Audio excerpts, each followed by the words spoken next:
Mission Bodhisattva Kolhapur यांच्या विद्यमाने उपवसत व्रत आणि खिरोदकी संकल्प या विषयावर भंते विमलकीर्ती गुणसरी यांची आज जाहीर धम्मदेसना पार पडली।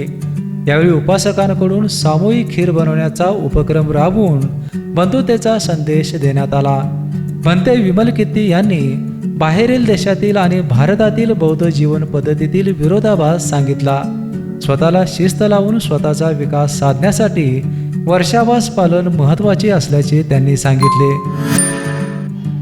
वर्षावासाचा हा कालावधी सर्वच बौद्धांच्या दृष्टीने अतिशय महत्त्वाचा असतो। खास करून आचरणात्मक दृष्ट्या स्वतःला शिस्त लावणं आणि स्वतःच्या विकासाचा पाया मजबूत करणं या दोन गोष्टीसाठी वर्षावासाचा वापर होतो। भिक्षूंना एके ठिकाणी राहावंच लागतं पावसाळ्याच्या दिवसात, इकडे तिकडे फिरणं कठीण असतं, म्हणून वर्षावासाची प्राचीन परंपरा बुद्धानं तशीच पुढे चालू ठेवली। आणि त्या काळामध्ये भिक्षूंनी आपल्या आचरणावरती आपल्या अभ्यासावरती लक्ष द्यायचं असतं आणि जितक्या इतरांना मदत करता येईल प्रत्यक्ष कृतिशील आचरण करण्याची ती करायची असते। तर हे भिक्षूंचं काम आहे। आणि त्या काळामध्ये उपासकांनी भिक्षूंच्यापासून किंवा असे आचरणशील बौद्ध उपासक उपासिका असते त्यांच्यापासून दर रविवारी उपवसत व्रत घ्यायचं, अष्टशील घ्यायचं, त्याचं बारकाईनं पालन करायचं। एकाएकी जमत नाही, हळूहळू त्याच्यातले बारकावे लक्षात येतात, परंतु दर रविवारी एकत्रित येऊन एकत्रितपणे त्याचं पालन करण्याची सवय लावायची।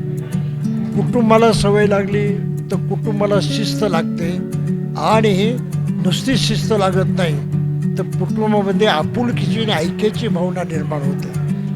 हल्ली कुटुंबामध्ये आपुलकी संपलेली आहे, दुरावा जास्त निर्माण झालेला आहे, मुलं ऐकत नाही अशा लोक तक्रारी करतात। त्यामुळे आपापसामध्ये जो बेबनाप कुटुंबामध्ये आहे तो वर्षावासाच्या ह्या आचरणानं उपवसाच्या नष्ट होतो, हा माझा अनुभव आहे।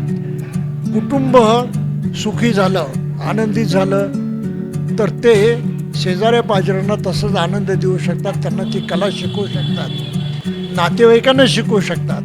तर अशा तऱ्हेनं घराघरामध्ये उपवस जर रुजलं आणि प्रामाणिकपणे असा प्रयत्न केला खिरोदकीसारखा समारंभ करून तर समाजामध्ये वेगानं सुधारणा होईल। घर सुधारलं तर समाज सुधारतो, समाज सुधारला देश सुधारतो। परंतु घरं सुधारलं नाही, घरातला माणूसच सुधारला नाही तर बाकीचं तुमचं सर्व कार्य हे व्यर्थ आहे, त्याला काळीची किंमत नाही। आणि आजपर्यंत बौद्धांनी वर्षावासाकडे दुर्लक्ष केलं।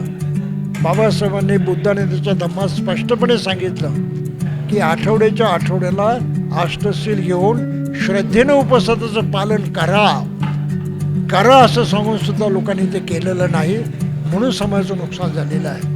आणि जर हा प्रयत्न केला तर फार अल्प काळामध्ये समाज आणि समाजातलं कुटुंब ना कुटुंब हे अधिक उच्च दर्जाचं जीवन जगू शकतात, सुखमय आनंददायी जीवन जगू शकतात आणि समाज संघटित होऊन शकतो, सर्व नातेगोत्यातले लोक संघटित होऊ शकतात। संघटनेमध्ये बाहेरची कोणतीही अडचण येऊ शकत नाही।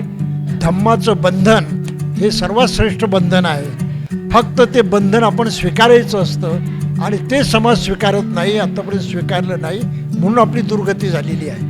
बेपेनसाठी कोल्हापूरहून विजय यशपुत्र।